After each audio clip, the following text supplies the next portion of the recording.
Hi everyone, my name is Natasha Marino. I'm a seventh grade science teacher in Santa Clarita, California, and this is my 11th year of teaching science. So I wanted to talk to you about some of the dispositions that I have that really make me a successful teacher. The first thing that a disposition that I have that I feel is very strong is believing in my students. A lot of times I feel like I believe in my students more than they believe in themselves. It's really important for me to encourage my kids to always do their best. And I find that one of the best ways to do this is to sometimes pull kids aside that I notice that are struggling and have little one on one conversations with them. That usually is when I can find out what's going on that may be leading to why they are struggling or having some issues in my class. And then it gives me an opportunity to give them a little pep talk. I come from a school where a lot of my kids don't necessarily have great support at home. And that oftentimes I think that I'm the only person telling them that they can do it. So for me, it's really important to build strong relationships with my students, to take those few moments when I can to have one on one conversations with them and just remind them that they can do it. Even if things are difficult, I just try to let them know that things are always going to get better and that I'm there to support them in any way that I can. Another thing that I do well is being sensitive to my students' individual learning needs. I have students that come from all different kinds of backgrounds. Some of my students are in kind of living situations where they don't have a stable home life.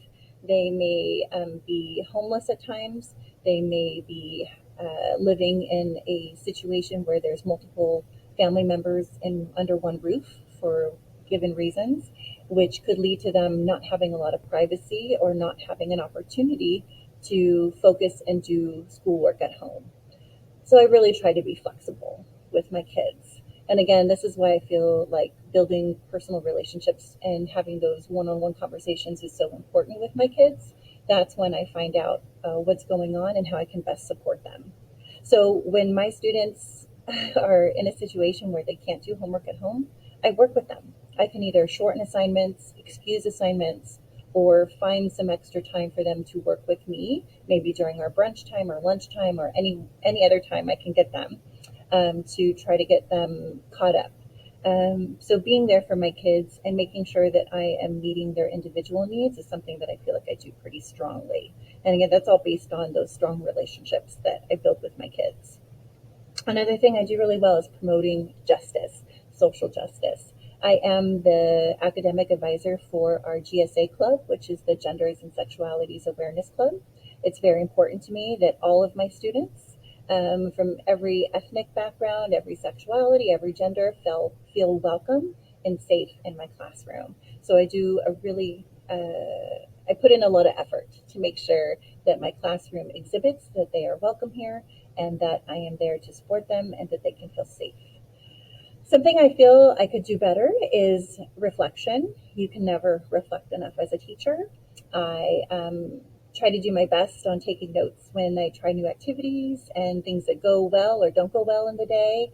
But reflection is something I feel like I can always improve on, and I'm always looking to see how can I get more quality feedback from my students so that I can reflect on what's working and what's not working.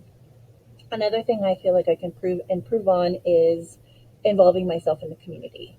While I do involve myself with my school and I try to participate in after school activities, I definitely could branch out and help out more in my general community.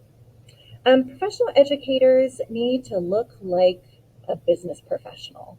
I believe that teachers should dress like they were going to go work in an office, business attire, nothing too casual. I think jeans are okay, but even with jeans, I feel like it's really important to make sure that you have a professional top on. Um, Behavior, educators need to be calm and level headed. So, in our jobs, we have a ton of things thrown at us all at the same time, and it's really important that we stay centered. We are dealing with all different kinds of personalities, all different kinds of needs and issues and concerns and emotions. And so it's really important that as educators, we check our ego at the door. We don't take things personally, or do our best to not take things personally, and to really make sure that we are staying calm and level headed so that we can deal with the things that that we're facing in a day. Um, Teachers need to follow the MCEE, or the Model Code of Ethics for Educators. Those are the standards that we should be abiding by as teachers. It covers everything from how to behave responsibly, what our expectations are professionally,